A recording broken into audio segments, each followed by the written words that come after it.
Hey everyone, and welcome.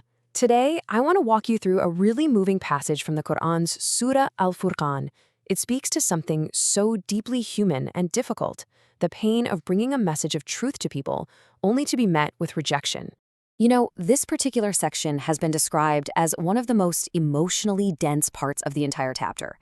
And that's because it's not just about historical events. It's about the profound inner cost for the Prophet Muhammad, peace be upon him, when he saw his own people turn their backs on this beautiful, divine message. So, the whole feeling here is just immense weight. Can you imagine the grief of presenting something so clear, so vital, only to see it completely ignored or abandoned? These verses dive right into that very specific, very real human pain. Okay, so let's get into it. How does God console his prophet?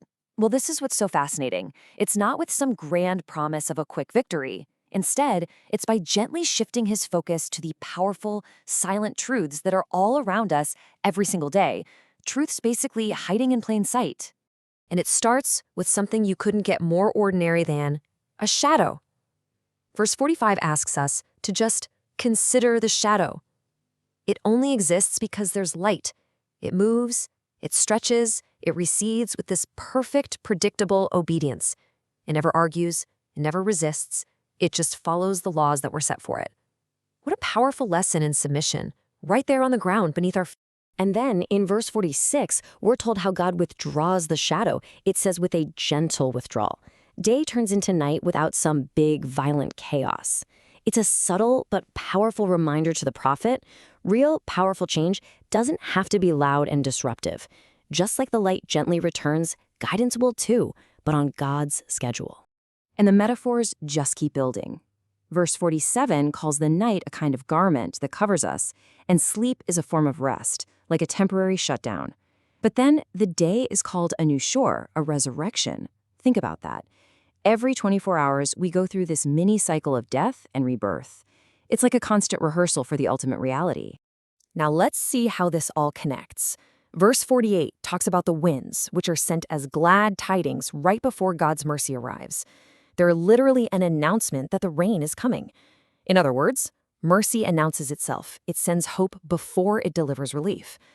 And that water is described as purifying, linking that physical cleansing with a much deeper spiritual renewal. And what's the whole point of this rain? Well, verse 49 tells us that we may bring to life thereby a dead land. I mean, this image is just so powerful. The dry, cracked, lifeless earth, it doesn't argue, it doesn't debate the mercy that's coming down, it just accepts the water and bursts back into life. Simple as that. And this is where it all comes together. All these signs in nature, the shadow, the night, the wind, the rain, they all lead to this one sharp, unspoken question.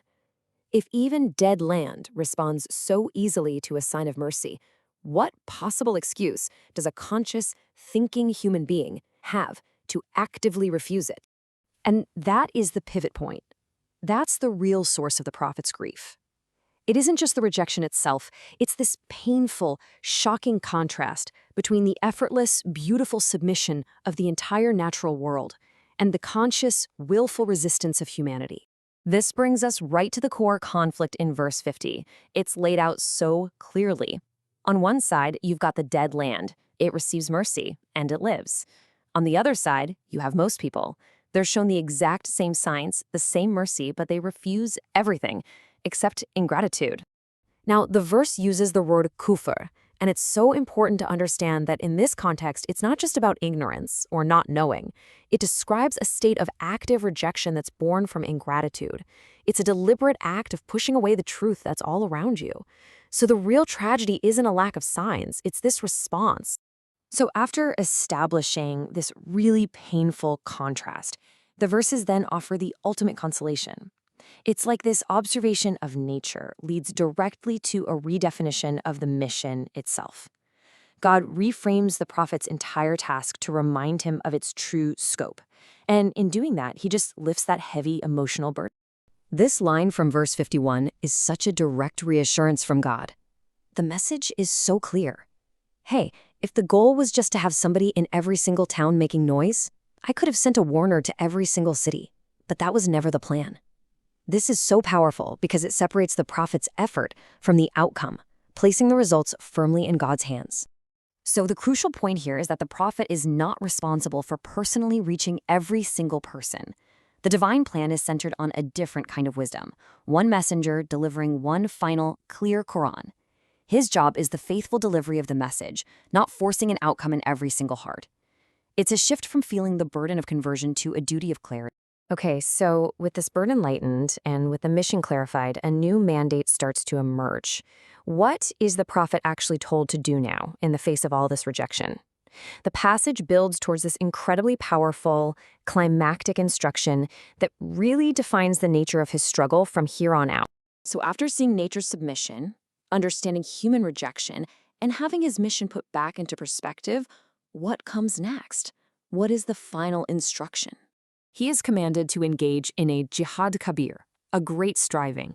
And we need to be absolutely clear what this means. This is not a physical battle. This is an intellectual, a moral, and a spiritual striving.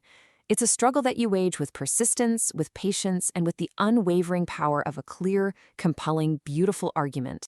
The final command in verse 52 is to strive against them with it, a great striving. That tiny little phrase, with it, is everything. It refers directly back to the Quran. The means of the struggle is the message itself.